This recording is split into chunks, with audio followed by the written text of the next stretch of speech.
So expectations and projections are really the same thing? Yes, expectations and projections. Unless your expectations are based on technology. When you mix certain chemicals together, you're going to get a foam. You know what I mean? That's not projection. That's experience.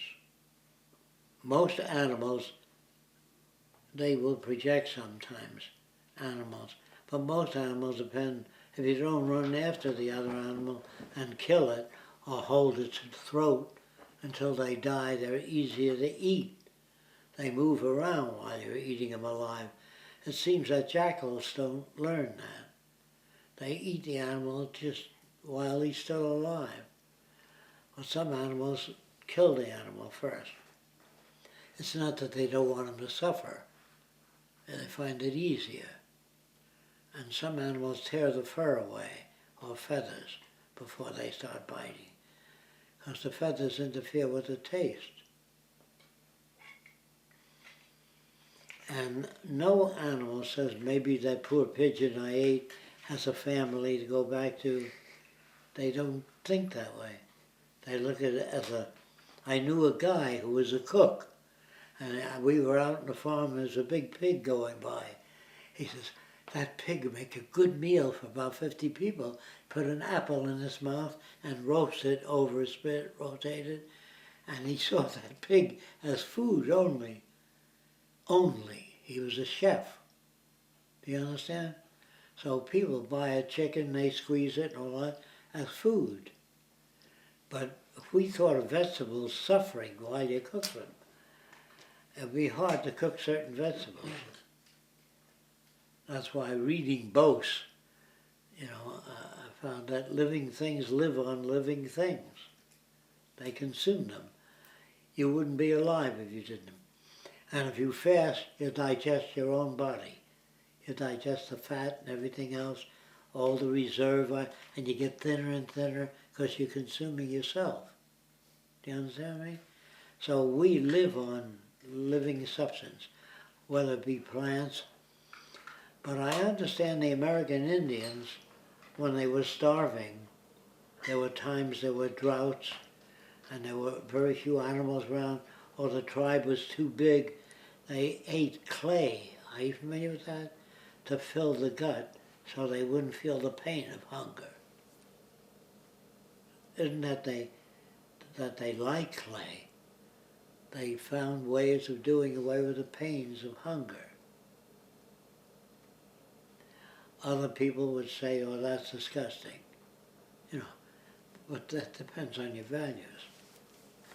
A respectable person is one that acts in accordance with the dominant values. So I can't respect anybody.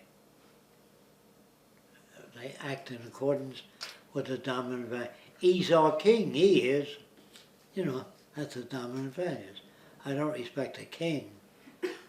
But in the old days, a man was appointed a king because he fought in a battle and he killed a lot of the enemy. So he was the king. But the king's son did nothing, but he inherits the kingdom. He's called a prince. And in my school books, the prince was always the hero. And the nations with kings and queens were respected. The queen said this or the king said that. All my school books upheld old cultures. Did your school do that? Did you have the sacred prince? Do you have the story of the prince on a white horse and the alligator in the crevice? The alligator was caught in a crevice down on the ground, and the prince got off his horse and pulled the alligator out, and the alligator said, I am the princess. I have been cursed by the witch. If you burn the witch or push her into a volcano, I come out of this alligator barn and I become the princess. That's why school books were like that. I don't know if yours were. So the guy went and he killed the old witch or pushed her in a volcano, and the alligator turned into a princess. You think you didn't have that in your school book? I had so much of that shit, it was painful to go to school. And I looked at princes and as people that ran the community with a fucked up value system. Other things poisoned me, whatever else I've been exposed to. I wasn't bright or anything. I was exposed to enough bits to see the falseness of that. In my neighborhood, there were so many different belief systems that my parents used to say, that's a good belief system, that's a bad belief system. And the people that I got to know that were in the bad belief system were good people. So I saw good and bad in all people. In the old days, that's the language we used, good and bad, or right and wrong. But the real world was contradictory to what my parents taught me. So, did I lose respect for my parents? My concept of respect changed. But I never told my parents that your belief systems are limited, because that wouldn't work. You get a spanking.